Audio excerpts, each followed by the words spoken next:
C'est un projet phare qui en fait cible tout ce qui est santé des adolescents et des jeunes.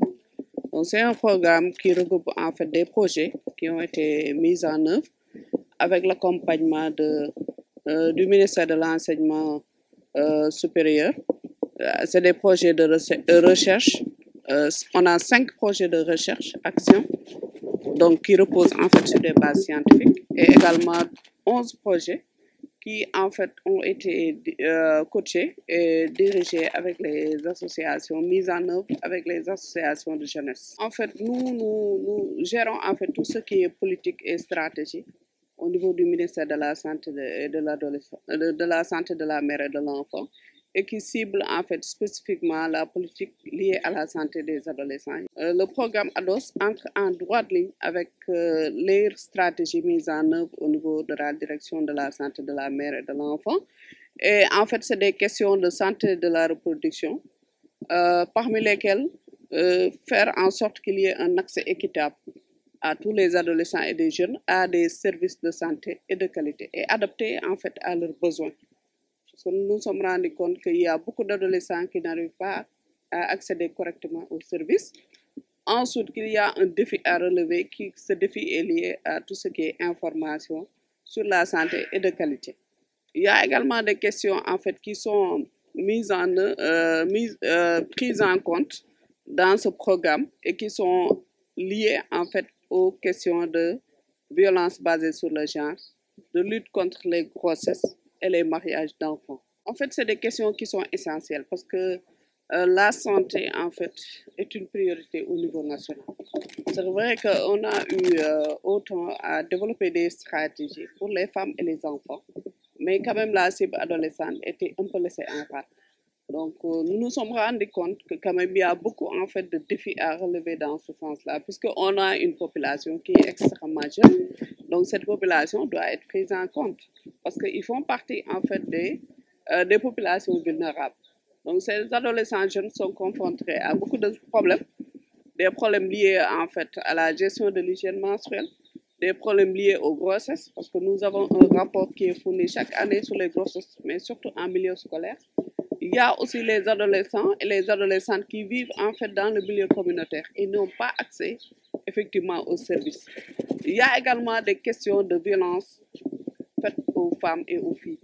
Et parmi ces violences, il y a les violences sexuelles qui sont souvent en fait faites aux filles, aux jeunes filles, aux petites filles. Donc vous entendez dans la presse qu'il y a toujours certaines questions de viol, certains problèmes liés au viol, n'est-ce pas, aux violences sexuelles qu'on remarque. Il y a aussi les problèmes liés au MGF, c'est-à-dire à l'excision des filles. Tout ça, c'est des problèmes que les adolescents vivent. Il y a aussi des questions de prise en charge de la santé sexuelle. Et parmi ces questions, il y a également la question des ISC.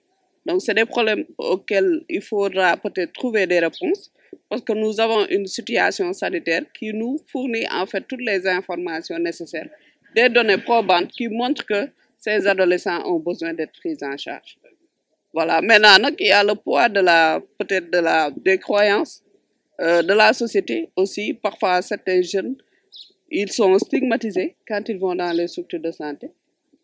Il y a aussi certaines questions taboues parmi les adolescents et les jeunes, telles que les questions de santé de la reproduction, n'est-ce pas, des questions de violence sexuelle, les questions liées peut-être à certains problèmes en fait auxquels ils sont confrontés. Donc d'où maintenant l'intérêt de pouvoir sensibiliser les jeunes là.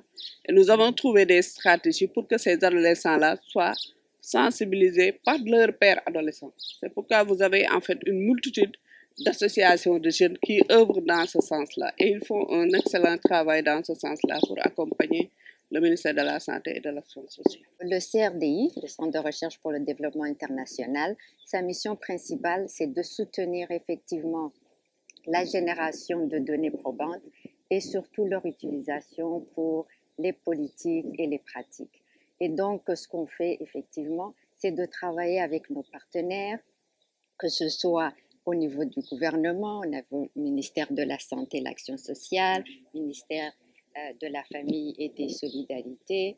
On a aussi les associations de jeunes, donc les organisations de la société civile. On travaille beaucoup aussi avec des chercheurs, donc c'est de ramener tous ces acteurs-là ensemble pour pouvoir identifier c'est quoi les besoins en termes de connaissances, mais aussi comment ces données, une fois générées, peuvent informer ces politiques et ces pratiques de sorte qu'on puisse vraiment faire le progrès, surtout dans le domaine qui nous concerne, pour l'amélioration de la santé reproductive des adolescents.